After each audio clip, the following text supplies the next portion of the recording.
Então, o tema da porção de hoje, nós estamos agora iniciando um novo livro, que é o livro de Êxodo, conhecido como Shemot, nomes, né?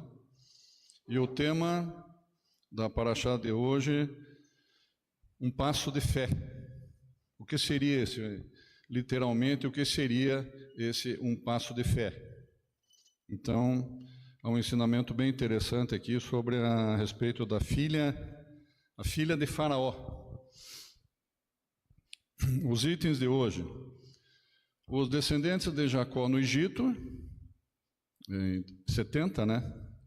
As parteiras desobedecem a Faraó, nascimento e educação de Moisés. Moisés mata um egípcio e foge para Midian.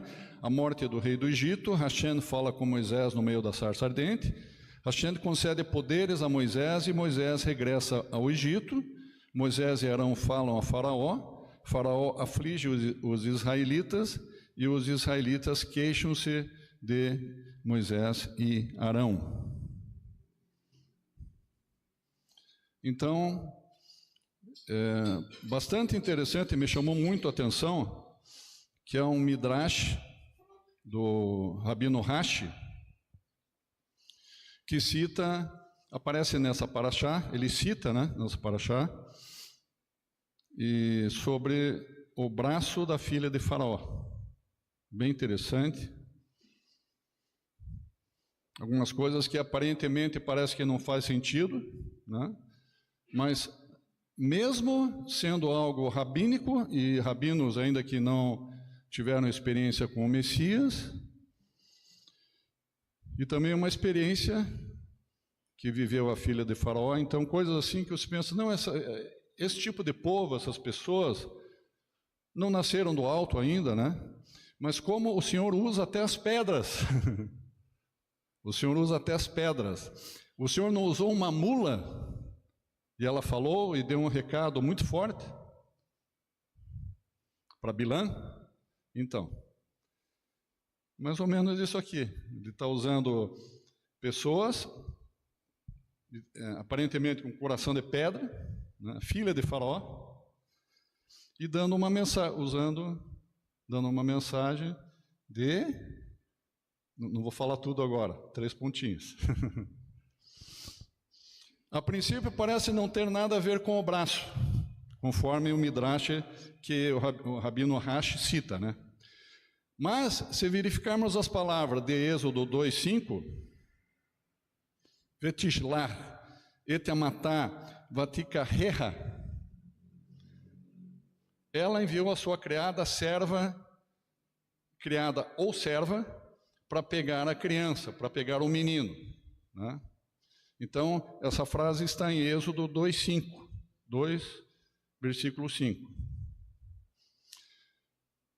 Nós notamos que a et-amatá, que se refere à criada ou serva, então a palavra amá, que é a raiz da palavra amatá, é um homônimo que também tem outro significado além de serva ou criada. Ela tem um duplo sentido.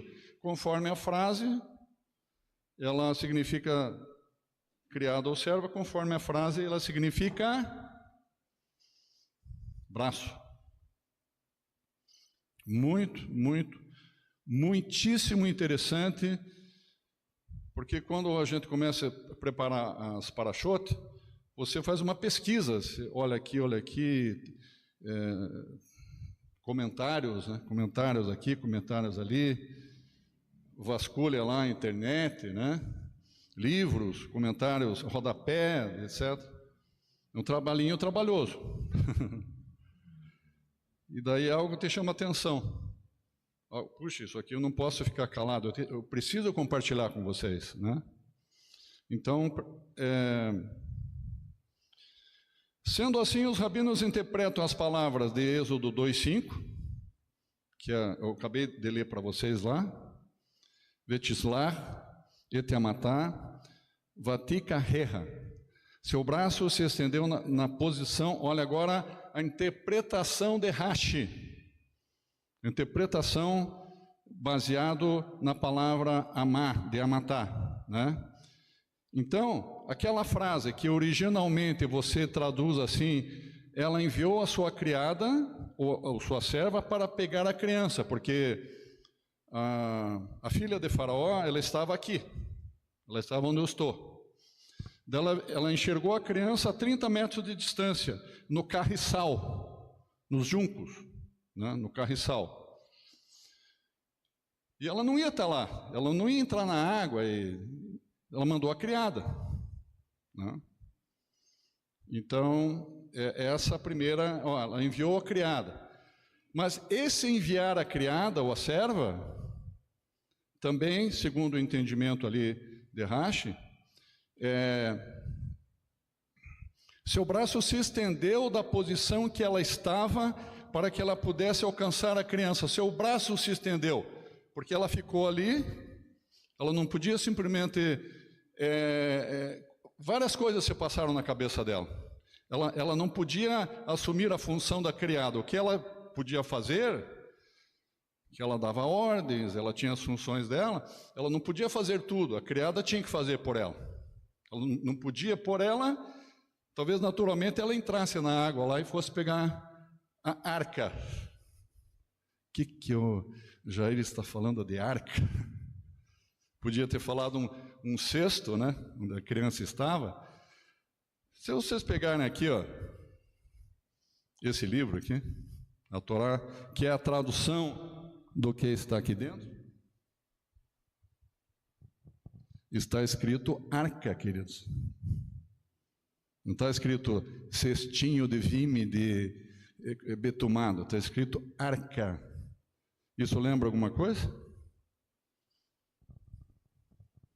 Alguém pensou, sim, lembra da arca de Noé, que Noé foi tirado das águas, depois de 1 ano, eles saíram daquelas águas e saíram vivos.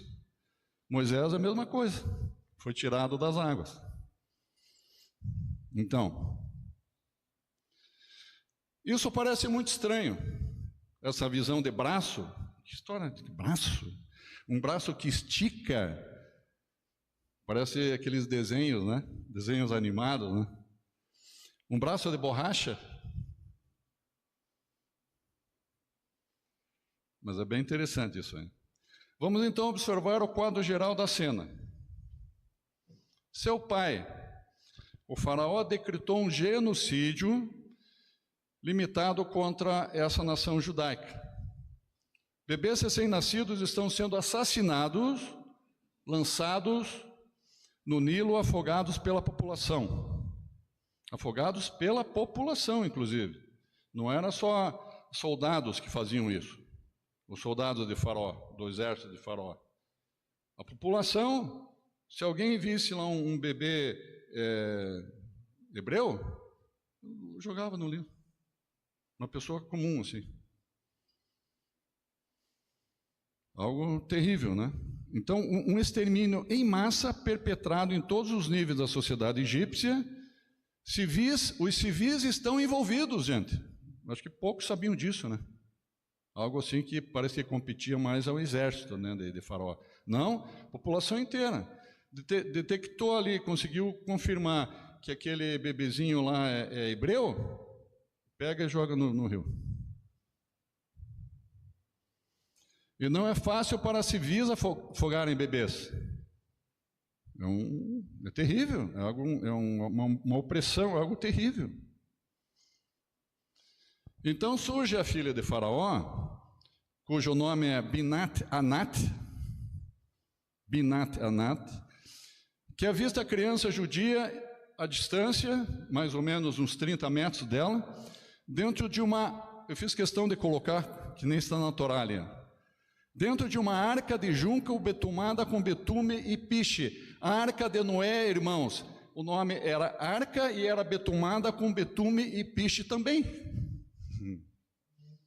Entenderam?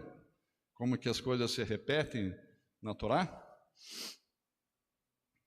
E qual que era o final da trajetória da arca?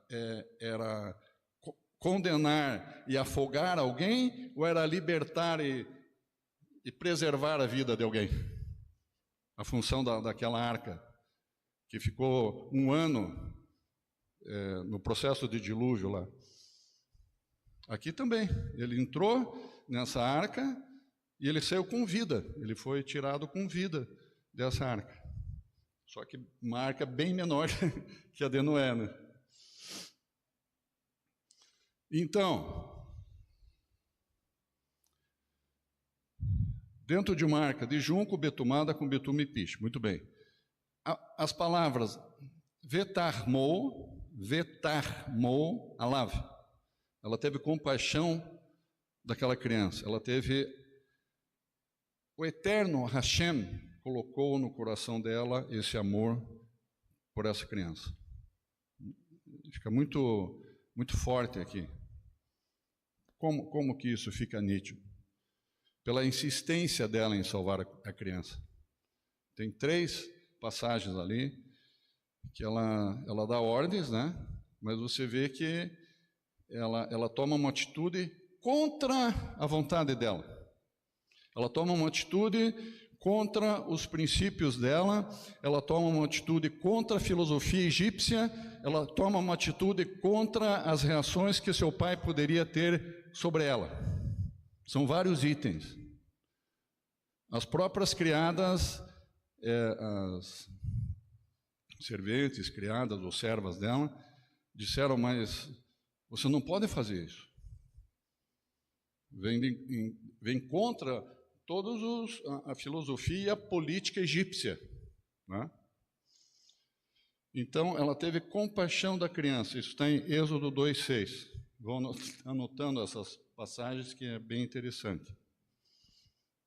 Já li que está escrito, a parte racional do seu cérebro também funcionou. Ela tinha ciência. O que significa isso? Ela estava ciente do que ela estava fazendo. Ela estava ciente que ela estava indo contra todos esses princípios, a filosofia e a política egípcia, o pensamento do pai dela. Ela não sabia que tipo de condenação o pai dela poderia colocar sobre ela. Então ela assumiu, ela tomou uma decisão que eu creio não foi dela, veio lá de cima. Hashem, com certeza Hashem colocou esse amor no coração dela por essa criança. E ela tomou essa decisão, sofrendo com possíveis riscos. Observe todos esses detalhes que eu estou falando aí. Lá na frente vocês vão se lembrar disso. Ela tomou uma decisão com riscos muito sérios que ela poderia... Coisas que ela poderia viver... Sérios, podia comprometer o destino, a vida dela, a felicidade dela, o conforto dela. Ela podia até ficar numa masmorra. Coisas desse tipo. Então, ela estava o quê? Irmãos, presta atenção. Ela estava começa com S-A e termina com do. Ela estava sacrificando. Ela estava dando a vida para aquela criança. Esse é um detalhe fortíssimo. Veja como que o Eterno age para a gente entender o que é um crente verdadeiro. Age em corações de pedra. E a parte racional do seu cérebro entrou em ação e disse: Vatomer miadei halvrin ze. Dos meninos dos hebreus é este. Quando a criada, a serva trouxe o menino até ela, a criada já não era qualquer criada, trouxe até ela e foi identificado ali, esse é um menino dos hebreus.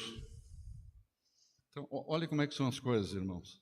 O pai dela estabeleceu uma lei, o pai dela, não vamos muito longe, o pai dela estabeleceu um decreto, uma lei, que era para lançar os bebês hebreus, todos os bebês hebreus no rio, no Nilo. E o Eterno usa a filha do faraó desse que estabeleceu esse massacre para retirar um hebreu que ia libertar todos. Sabedoria, né, de Hashem. Então, dos meninos dos hebreus é esse. Quem quer conferir lá, Êxodo 2:6, está escrito isso. Foi identificado. Ela sabia que ela estava acolhendo não um egípcio. Ela estava acolhendo um hebreu. Ela sabia disso, ela tinha ciência disso. Então, isto é, uma criança judia. Há um conflito aí. A cabeça dela ficou... E agora? O que eu vou fazer? Dessa maneira, ela agiu contra sua filosofia, seus princípios e contra a reação que seu pai teria. Não se pode fazer isso, diziam as servas dela. Não se pode, não faça isso, não faça isso, está correndo um risco, sendo a filha do faraó. Era algo que estava fora do seu alcance, estava fora do alcance dela. Tanto, vamos dizer, filosoficamente e politicamente, como fisicamente também, porque o menino não estava ali, ela mandou uma serva. Mandou uma serva.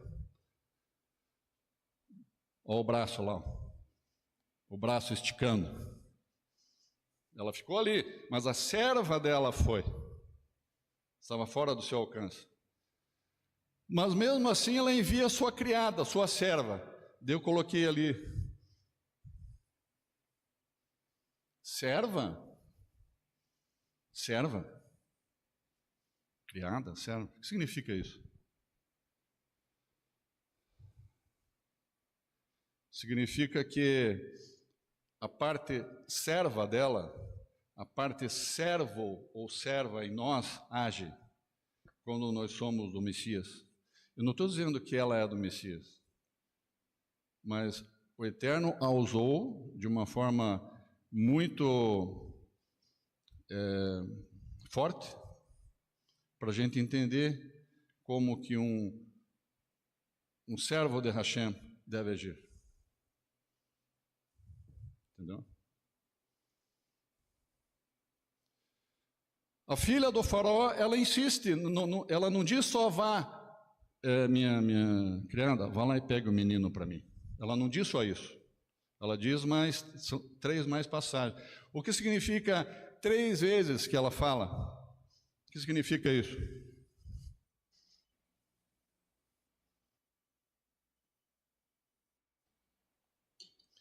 Perseverança, irmãos.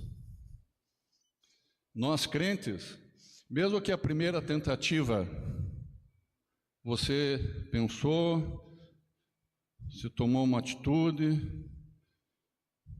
não aconteceu nada, continue perseverando. Por que nós fazemos campanha de oração de 40 dias? Um dia é pouco, 2 é melhor, mas é pouco, 3 é melhor ainda, mas é pouco também. 40 dias é um número, biblicamente, que fala de maturidade, de completude. Depois de 40 dias, é suficiente para Hashem. O Eterno já viu o suficiente. Ele viu que você é perseverante. E Ele vai te honrar, irmãos. A filha do faraó insiste. Êxodo 2:5, mandou sua serva pegar a criança. Já falamos sobre isso. Êxodo 2:8, disse para a irmã do menino chamar a mãe dele. Olha a serva, quem era a serva? A mãe do menino, a irmã do menino. Mas tinha mais da família ali. Tinha a mãe, que era serva também, a mãe do menino. E olha como o Eterno faz as coisas. Por acaso, quando uma criança ela é criada longe dos braços da sua mãe, ela recebe o mesmo carinho e o mesmo amor?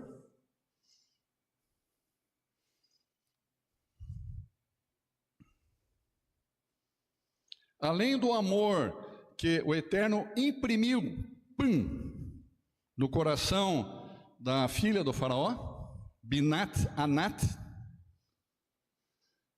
não foi o suficiente. Ela foi criada, sabe por quem?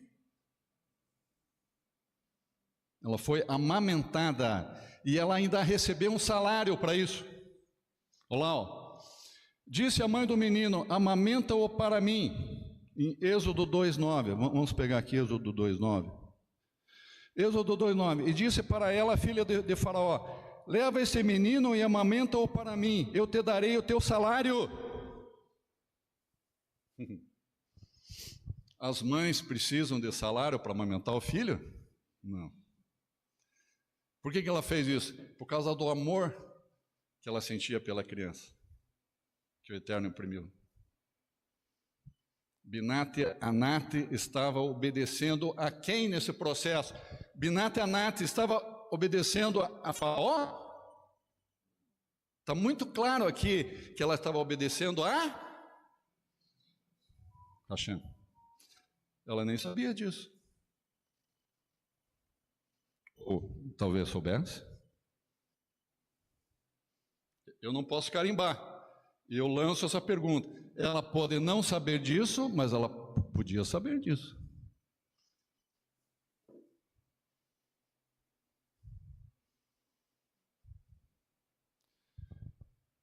Ela estende a mão para alcançar algo que está fora do seu alcance. Estender a mão.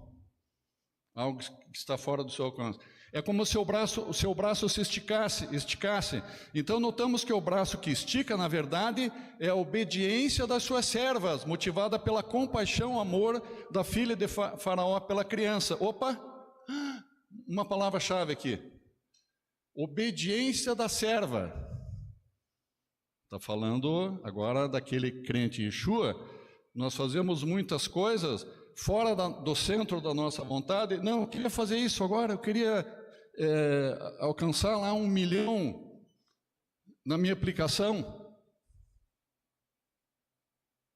Não, mas o Senhor te chama para outras coisas. Tira o dinheiro. Então Ele te chamou para isso daqui. Então faça aquilo que o Eterno, contra a tua vontade, você vai fazer aquilo que o Eterno quer que você faça. Essa que é a mensagem aqui. Concluímos que mesmo quando estamos diante de situações que aparentemente estão totalmente fora do nosso alcance, há um meio de alcançar sucesso e salvação. Puxa, eu não consigo mudar essa situação, não consigo. Eu tento e tenho orado, tenho jejuado, continua perseverando para ver. Não perca a fé. Não perca a fé, continue perseverando. E isso abrange a todos. O que o Eterno está querendo dizer? Que ele usou uma egípcia. Ele está dizendo que a salvação, que os problemas, o Eterno tem solução para todos os problemas, para todas as pessoas, em qualquer lugar do mundo, seja judeu, primeiro para os judeus, mas para egípcio, para gregos, para troianos, para romanos, para franceses. A oportunidade de reverter as coisas e você alcançar sucesso e salvação é para todos. Por isso que ele usou uma egípcia.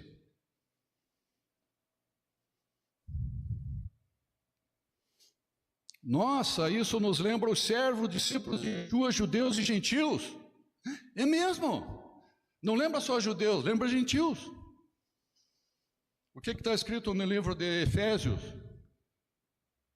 Aqueles estrangeiros que estavam distantes da comunidade de Israel, em Yeshua, nascendo do alto, nascendo de cima, eles se aproximam da comunidade de Israel e se tornam um com os justos. Quais justos? Com os judeus crentes. Baruch Hashem. Baruch Hashem. Olha aqui, agora vocês vão ficar espantados. Porque esses itens que eu vou mostrar para vocês aqui batem com a atitude da Binat Anat, da filha de Faraó. Olha aqui, ó.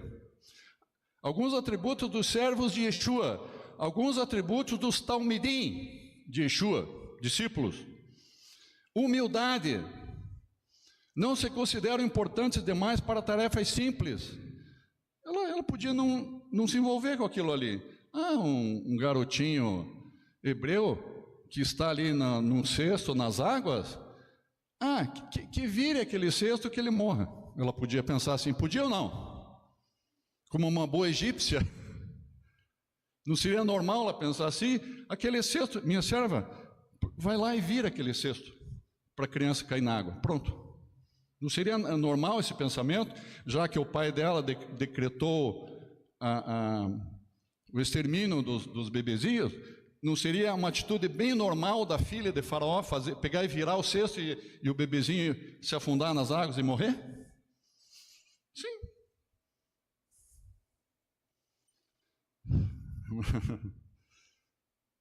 É que você vê como o Eterno age, né? Então, não se consideram importantes demais para tarefas simples, reconhecendo-se como simples servos. Simples servos.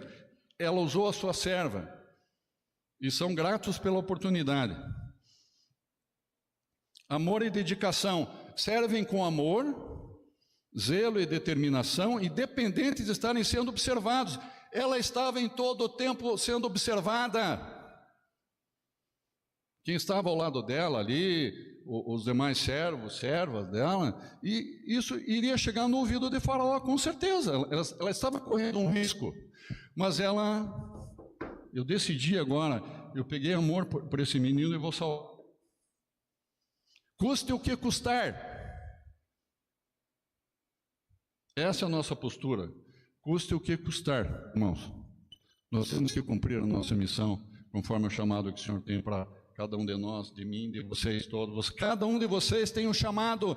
Não pense que vocês estão aqui porque eu tenho um chamado. Vocês estão aqui porque vocês têm um chamado também. Baruch Hashem. Vamos lá. Obediência e lealdade. Ela estava sendo obediente e leal a Faraó, ou ela estava sendo obediente e leal a Hashem? Olha aí, ó. Fantástico, tremendo. O Eterno usar uma filha de Faraó para dar uma mensagem de como um crente deve agir. Obedecem a palavra de Hashem e a Yeshua, indo com integridade, sem desvios, cumprindo suas tarefas, cumprindo o que o Eterno colocou no coração dela. Ela estava cumprindo com alegria e prudência. A palavra ali não fala que ela foi grossa, maltratou as servas, foi rude com o menininho. Ela fez tudo com amor e com alegria. Proatividade e disposição. Não esperam condições perfeitas ou ordem específica. Se incluem no serviço, fazem o melhor com o que têm, indo além do esperado. Estava fora do alcance dela, ela foi além da expectativa. Não esperam condições perfeitas. Se a gente ficar esperando assim, não, hoje está chovendo, eu ia visitar o irmão lá, não vou. Hoje está chovendo, ou muito frio, eu ia na congregação e não vou. Vou ficar em casa deitado assistindo pela internet. Tem que vir, irmãos. Faça sol, chuva, ou chuva de canivete ou granizo. Precisa vir. Há uma diferença em estar aqui pessoalmente do que você estar em casa. Há uma diferença. O Eterno honra quem sai de casa e vem até aqui. Você não vai sair daqui da mesma forma que você veio. Baruch Hashem. O Eterno nos honra. Ele honra as atitudes de fé.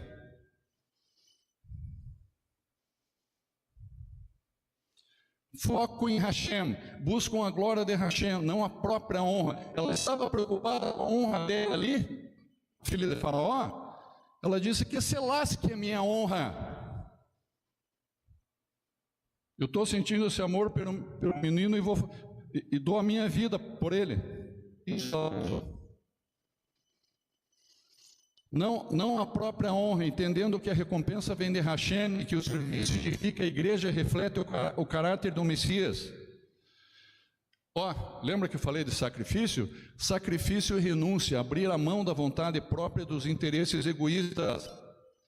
Pensou, ou ela poderia ter pensado, Eu não, por causa dessa criança, e minhas regalias, conforto, as minhas joias, o meu brinco de diamante, os meus anéis e meus colares de ouro e pérolas e esmeraldas e etc.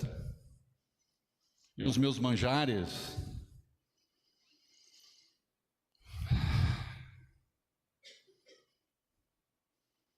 Ela não estava nem aí.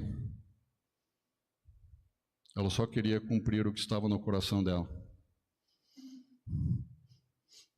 Então, ela renunciou e se sacrificou. E o último item ali, fidelidade.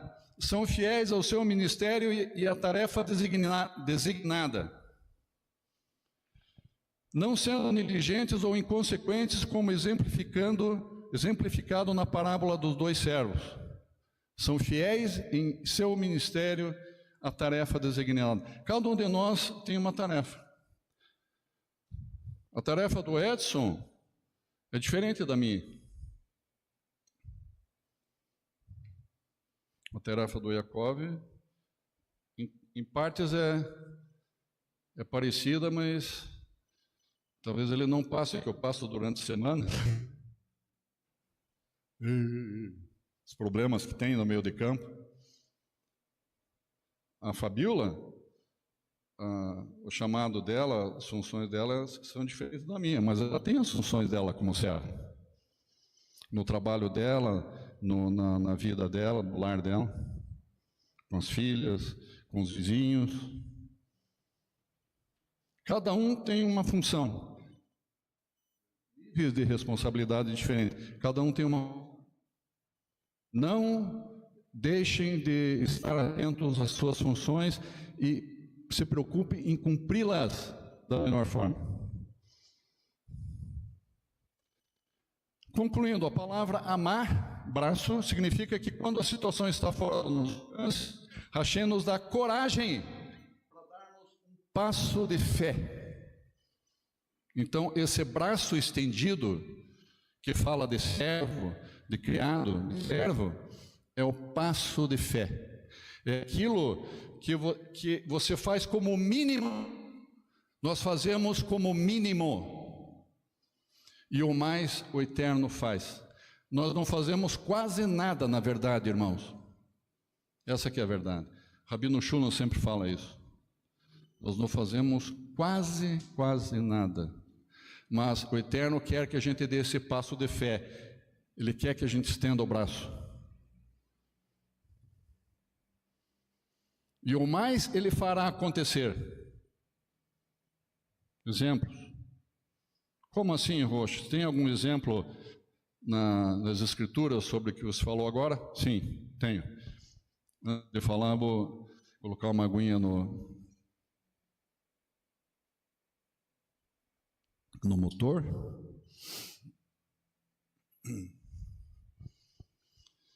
Os discípulos, uma passagem de João 21:6. Os discípulos chegaram para Yeshua, de manhãzinho. Eles tinham passado a noite inteira tentando pescar, não pescaram nenhum peixe. Então, os discípulos naquela noite, nada pescaram.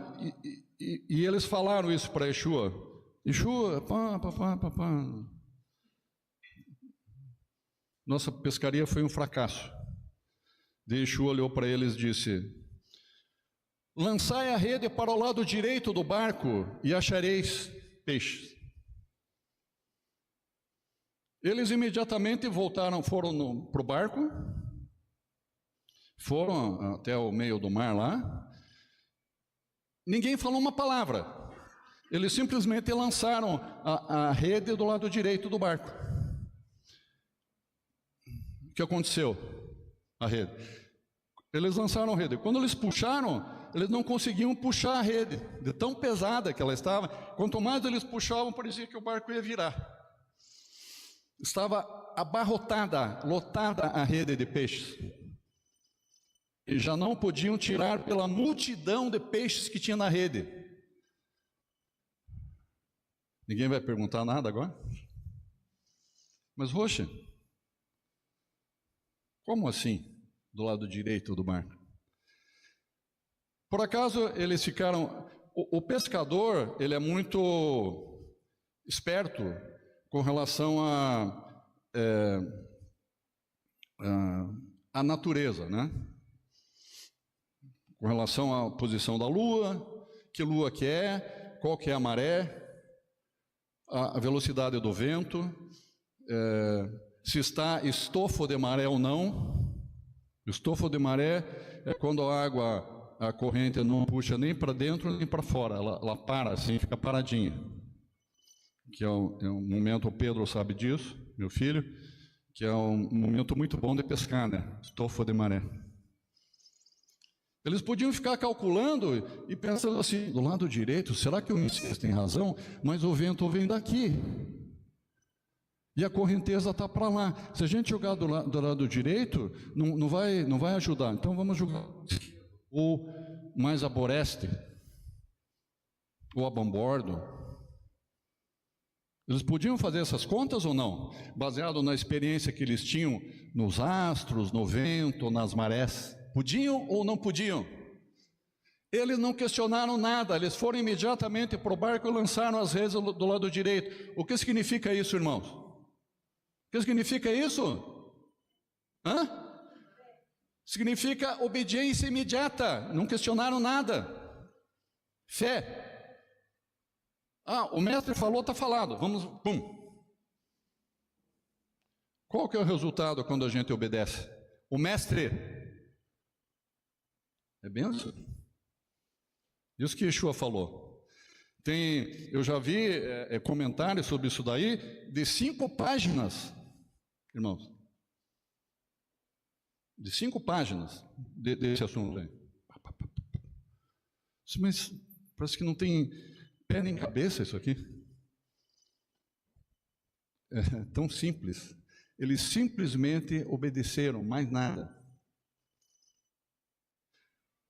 Binat Anat simplesmente obedeceu o seu coração, o que o Eterno colocou no coração dela. Ela simplesmente decidiu e pronto.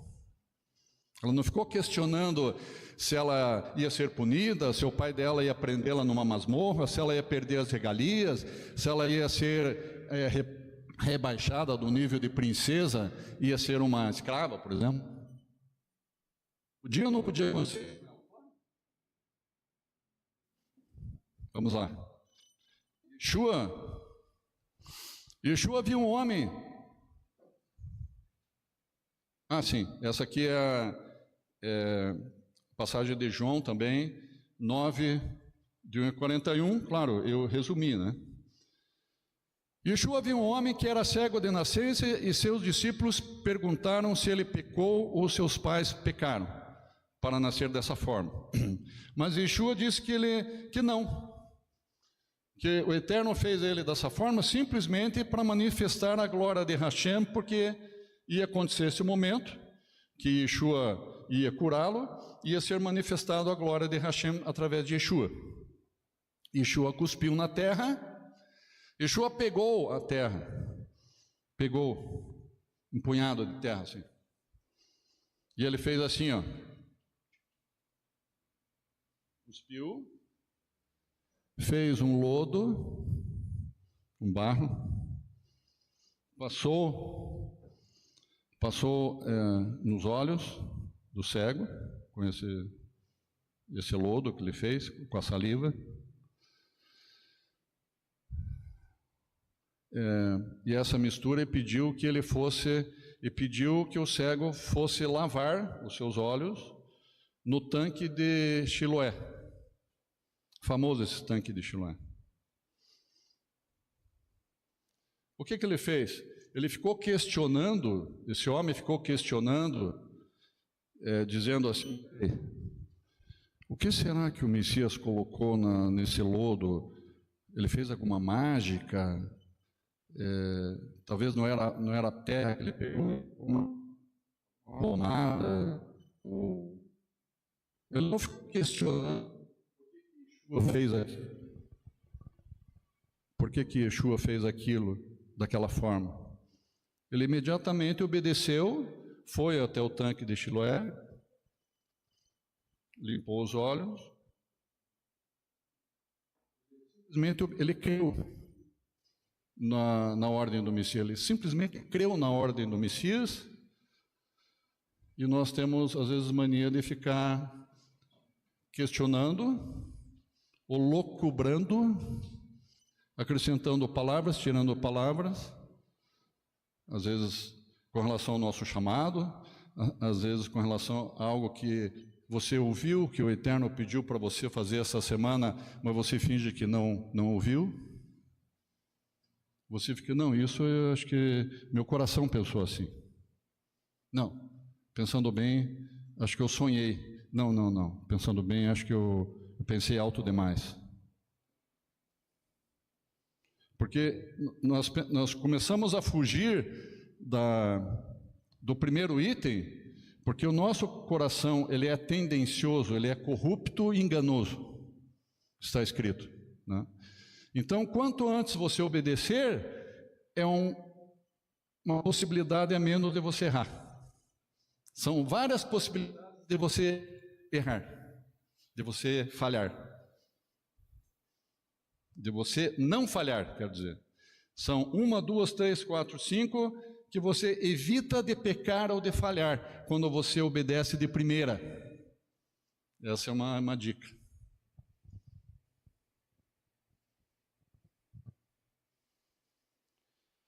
O homem obedeceu, foi ao tanque e lavou-se e voltou enxergando. O que estão acontecendo aqui nessas passagens, irmãos? João 21, 6 e 9, 1, 48. Passo de fé. Passo de fé. Estender o braço. Um centurião romano pediu, essa aqui é tremenda, essa passagem. Mateus 8, 5 e 13. Um centurião romano pediu a Yeshua para curar seu servo, acreditando que Yeshua só precisava dizer apenas uma palavra, uma palavrinha, para que a cura acontecesse. Yeshua elogiou a fé dele, né, que superou a expectativa comum, porque geralmente as pessoas, quando queriam que seus filhos fossem curados, um amigo ou a própria pessoa, que Yeshua fosse até a casa daquela pessoa, ele estivesse presente, Yeshua estivesse presente. Que nem aquela filha de Jairo, né? Que era o líder lá da sinagoga. Yeshua foi lá presencialmente e disse para a menina, levanta-te, menina, talita cumi. E a menina levantou.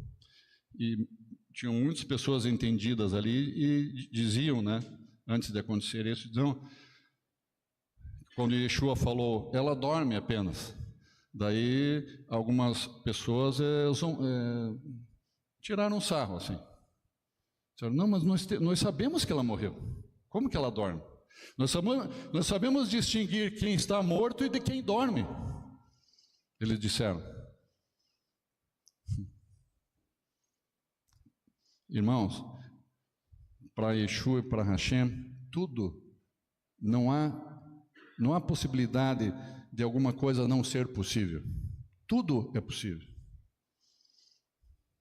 A nossa fé é muito fraca para entender isso, né? Tudo é possível, né? Então, imagine o centurião, geralmente um guarda romano, ele é muito durão. Muito duro, muito radical, né? Que ele foi treinado de uma forma assim.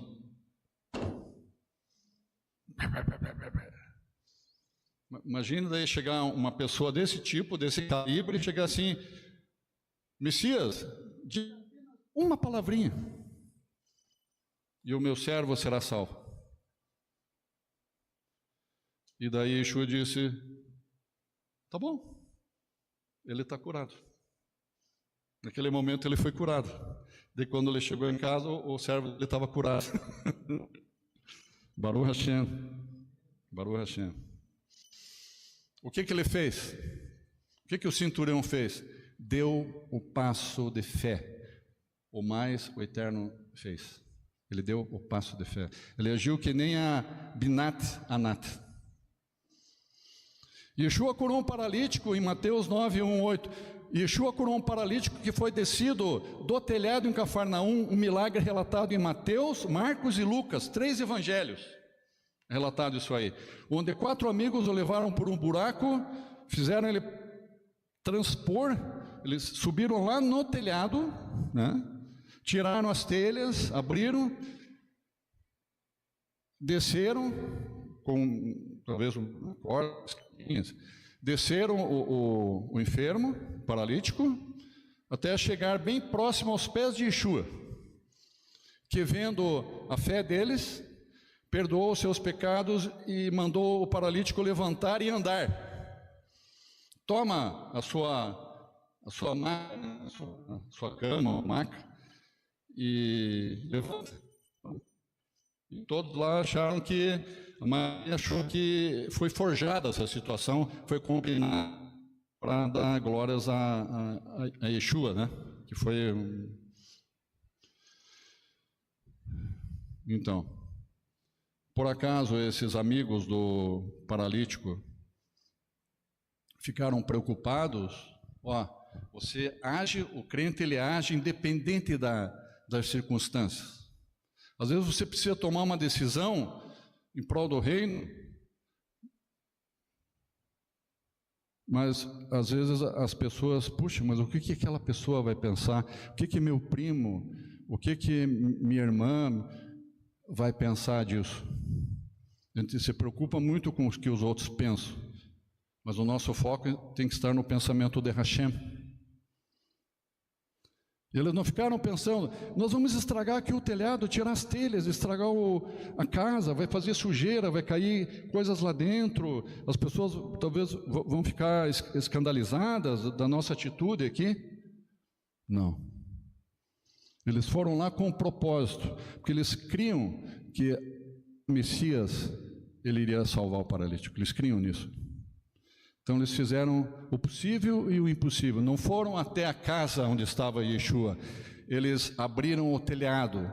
Então, às vezes, quando você pensa que você está... Eu consegui, mas você está na praia. Não, eu não consegui, eu estou tentando.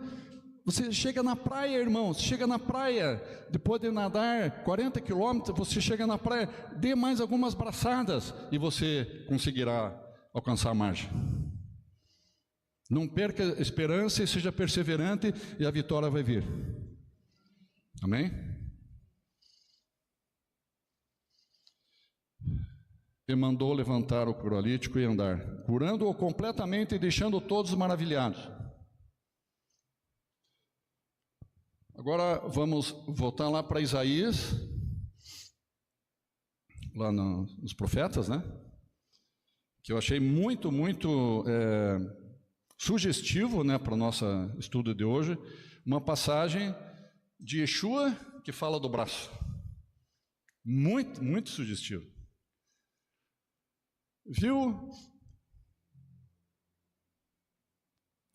Viu que não havia ajudador algum. É uma parte, o versículo ele é grande, né? A passagem é grande, são muitos versículos. Olha lá, 59, 16 a 51. Eu só fiz um breve resumo ali. Viu que não havia ajudador algum e maravilhou-se de que não houvesse um intercessor, pelo que o seu próprio braço lhe trouxe a salvação e a sua própria justiça o susteve. Vestiu-se de justiça como de uma couraça e pôs o capacete da salvação na sua cabeça. Então, como a salvação está nele, está em Yeshua, que em todo aquele que nele crer será salvo, né? Diz a palavra. Então, ele pediu ajuda para os seus discípulos quando ele estava no Monte das Oliveiras, ele pediu para estarem jejuando, orando, né? E eles dormiram. Viu que não havia ajudador algum, não havia quem ajudasse ele. Ele não precisava de ajuda. A salvação estava nele. O que significa isso? Humildade. muita humildade, além que nós não entendemos. Uma humildade. Por isso que... Muito bem. Daí concluímos que tanto o braço ou o passo de fé é uma atitude. O braço, nós falamos, o passo de fé, é uma atitude. Você tem que fazer, e às vezes é muito pouco que você tem que fazer. É uma prática. Então, às vezes nós não fazemos nem esse pouco. A mensagem aqui. Nós não fazemos, às vezes, nem o pouco, queridos. Então, por quê? Porque a fé é o fundamento das coisas que se esperam e a prova das coisas que não se veem. É a certeza das coisas que ainda não vemos com os nossos olhos, mas nós vemos com o coração, como as atitudes da Binat Anat. Ela estava seguindo o coração dela, que estava inflamado do amor que Hashem colocou no coração dela por causa daquela criança. Amém? Bendito seja o nome do Senhor. Bendito seja o nome do Senhor. Baruch Hashem.